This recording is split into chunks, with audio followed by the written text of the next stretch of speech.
Okay, let's go over the skull.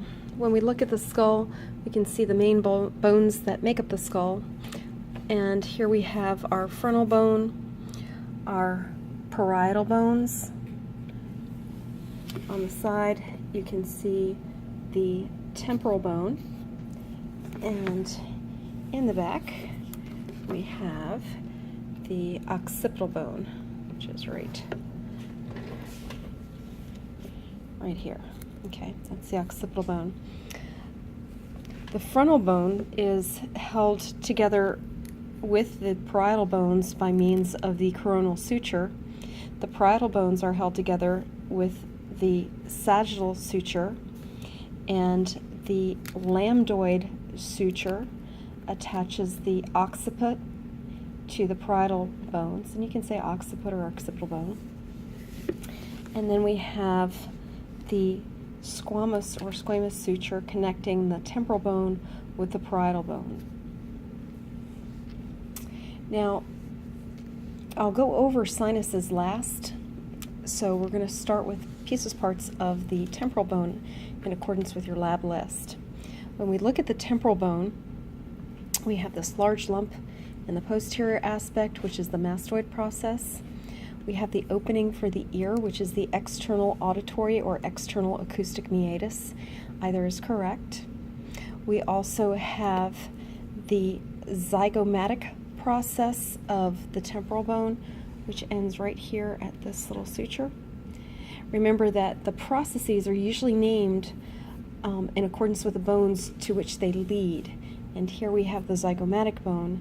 So this is the zygomatic process of the temporal bone. We also have the mandibular fossa, which is that pit or depression where the mandible fits into the temporal bone, forming the temporomandibular joint. Now, if we look at the underside of the skull, right here we have the jugular foramen on either side, and then just anterior to the jugular foramen we have the carotid canal. On most skulls, the carotid canal is just a little pit where it really should be an entire hole. It's usually just a pit on our skull. So here's the carotid canal, and then here is the jugular foramen. If we take off the calvarium, which is the skull cap of the cranium, remember the entire skull is called the cranium, we can see inside, and we can see the interior portion of the temporal bone. So here we have the petrous portion of the temporal bone, which looks like a Rocky Mountain ridge right here, and on either side of the petrous bone, internally, or the petrous portion of the temporal bone, you've got the internal acoustic or internal auditory meatus. So if you think about it, the external auditory meatus goes from the outside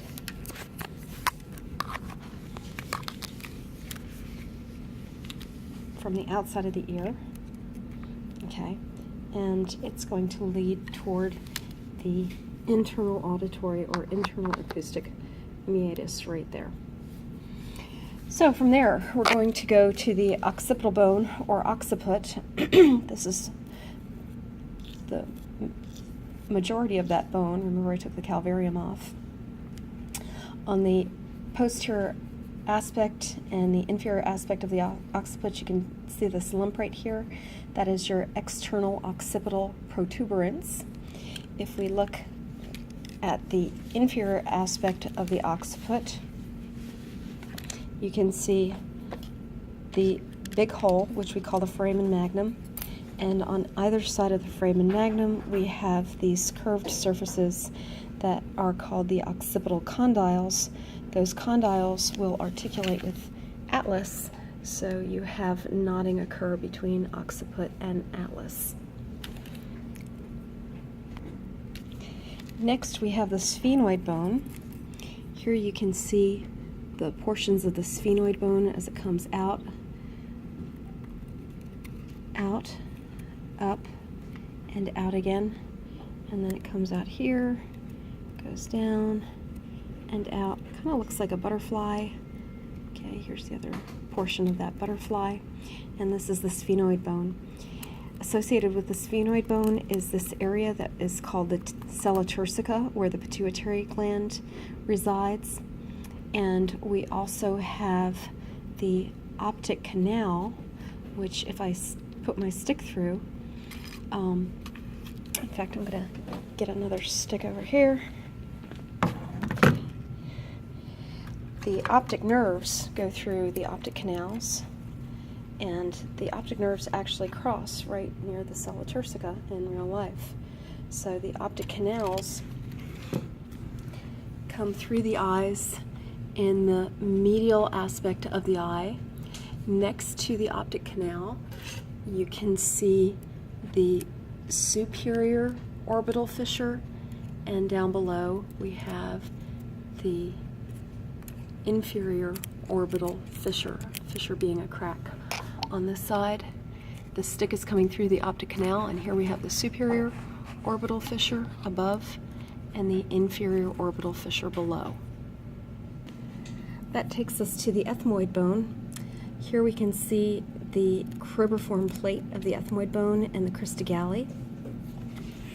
If we look inside, we can see the perpendicular plate of the ethmoid bone up here, and you can see the middle, right in there, there we go, the middle nasal concha and the inferior nasal concha. Now the middle and superior nasal conchae are part of the ethmoid bone. The inferior nasal concha is a bone unto itself. On this model, you can actually see where the superior, middle, and inferior nasal conchae are. Again, the superior and middle are part of the ethmoid, where the inferior nasal concha is a bone unto itself. Okay. On these models, we can also actually see the frontal sinus and the sphenoid sinuses. These are both frontal and sphenoid sinuses. On this picture, we can see the frontal sinus, the maxillary sinuses, the ethmoid sinuses in green, and the sphenoid sinuses in orange. And here's how you tell. Here's the frontal, here's the maxillary. Remember, the sphenoid bone is posterior to the ethmoid bone. So this would be the sphenoid sinuses and the ethmoid sinuses. Looking at the facial bones, we've got our nasal bones right in here. From the nasal bones, we can actually see just lateral to the nasal bones. You can see that little suture in this portion is the maxilla. The maxilla houses the superior portion of the jaw. And then just lateral to the maxilla is the lacrimal bone, which has a lacrimal groove. And there's actually a lacrimal foramen here on this skull. Not all of our skulls have that. The maxilla has a process that leads toward the palatine bone. Right here is the palatine bone, and this is the inferior portion of the maxilla. Again, we're looking at the upper jaw. So the inferior portion of the maxilla is called the palatine process. It leads toward the palatine bone. Remember, Atlanta Road goes to Atlanta. So the palatine process is going to go towards the palatine bone. Okay. Now, right underneath in here, we have our vomer. That's this little guy right in here.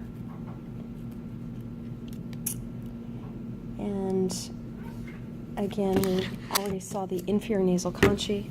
I'll point those out to you on this guy again. Here's the inferior nasal concha, or conchae would be plural. And that takes us to the mandible. Now, the mandible has a body. The mandible forms the lower jaw. Here's the body of the mandible. There are two mental foramina. Remember the thinking man holding his chin, he's getting mental. There's an angle of the mandible. The angle is going to be the point where the ramus begins. This whole part is the ramus. It's an arm-like projection. So this is the ramus of the mandible. If we were to slightly disarticulate this jaw, you could see the pointy coronoid process and the curved condyle. A condyle is a curved part of a bone that forms a joint. So here's the coronoid process and the condyle of the mandible. Now, if we look at the internal portion of the mandible, on either side you can see the mandibular foramen. Remember, if you have to get work done on your lower teeth, the dentist is going to grab your jaw and go in real deep to try and get to the spot, because that's where the inferior alveolar nerve is that will help numb feeling in your jaw when they have to do drilling in the bottom.